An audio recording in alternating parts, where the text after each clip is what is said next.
네, 오늘 저희가 같이 볼 자료들, 바로 포천시의 도시 인프라 개선 얘기인데요. 이걸 쭉 보니까 시에서 정말 여러 가지를 동시에 하고 있더라고요. 재해 위험 지역 정비나 오래된 상수강 교체, 또 하수도 시설 확충 같은 거요. 다 시민들 삶의 질을 높이려는 거겠죠. 네, 맞습니다. 겉으로 보기엔 그냥 시설 바꾸는 걸 넘어서 예산 낭비도 막고 또 취약계층 지원하고 안전 문제까지 신경 쓰는 그런 다각적인 접근으로 보여요. 근데 이제 보내주신 자료들, 특히 언론 기사냐 질문 같은 걸 보면요. 이게 정말 시민들이 느끼는 변화로 이어지는 건지, 그 과정은 또 투명한 건지, 이런 좀 날카로운 지적들도 있더라고요. 아, 네. 바로 그 부분이죠.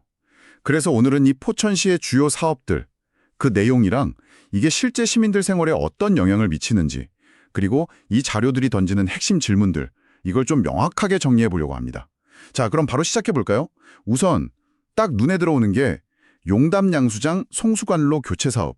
이게 50년이나 됐다고요? 네, 맞아요. 도시로 물 보내는 아주 핵심 관로인데 진짜 오래됐죠. 여기에 또 장암 자연재해 위험 개선 지구 정비 사업까지. 오랫동안 미뤄왔던 문제들을 좀 해결하려는 모습이네요. 깨끗한 물, 그리고 재해로부터의 안전. 이게 가장 기본적인 거잖아요. 그렇죠. 이론적으로 보면 누수 줄고 수질 좋아지고 재산이나 인명피해 예방하고 기대 효과는 커요. 근데 이제 자료들은 여기서 딱 질문을 던지는 거죠. 예를 들어 이 송수관 교체가 지금 왜 이렇게 시급한 거냐. 이걸 뒷받침할 만한 과거 데이터, 실제 누수율 변화라던가 수질 문제가 얼마나 잦았는지 이런 게 충분히 제시됐냐는 거예요.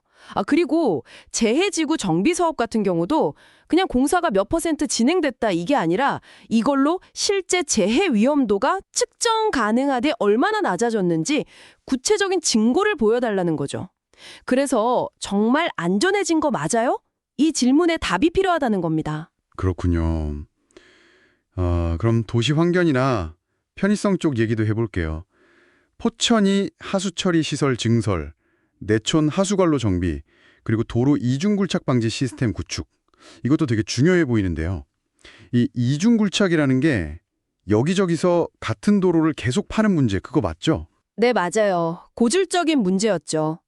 기관마다 따로 파고 또 파고 하니까 예산도 그렇고 시민들 불편도 크고. 근데 이걸 막으려고 도로 복구 업무를 한 부서가 아예 전담하고 담당 공무원까지 뒀다는 건 좀 인상적이네요. 네, 생활환경 개선하고 예산 아끼겠다는 목표는 분명해 보입니다.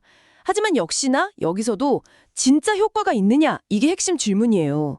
자료들을 보면 이 시스템 도입하고 나서 교통불편 민원이나 혼잡도가 실제로 데이터로 증명될 만큼 줄었냐?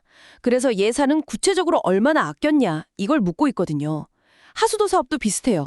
이걸로 환경이 얼마나 좋아질 걸로 기대하는지, 또 혹시 사업이 늦어지면 어떤 위험들, 예를 들면 환경 오염이나 예산 증가, 민원 폭주 같은 위험이 생길 수 있는지 이런 정보를 시민들이 충분히 알고 있냐는 거죠. 투명한 정보 공개가 필요하다는 지적입니다. 듣고 보니 그러네요. 시민 생활이랑 좀 더 가까운 정책들도 있죠. 저소득층이나 다자녀 가구 상하수도 요금 깎아주는 거. 또 녹물 없는 수도관 개량 사업 같은 거요.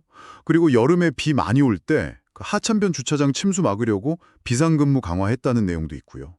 특히 자료에 2025년 6월 폭우 때 실제로 차량 피해 막았다는 사례가 있던데 이건 좀 구체적이네요. 네, 그런 건 정말 시민들 어려움을 직접적으로 덜어주려는 시도들이죠. 근데 이것도 자료들은 조금 더 파고들어요.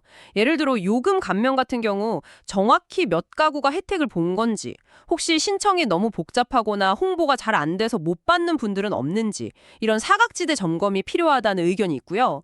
주차장 관리 강화도 성공 사례도 중요하지만 혹시 차량 강제로 끌고 갈 때 그 기준이라던가 미리 알려주는 방식이 명확하고 투명하게 운영되고 있는지 이런 부분도 확인해야 한다는 지적이 있어요.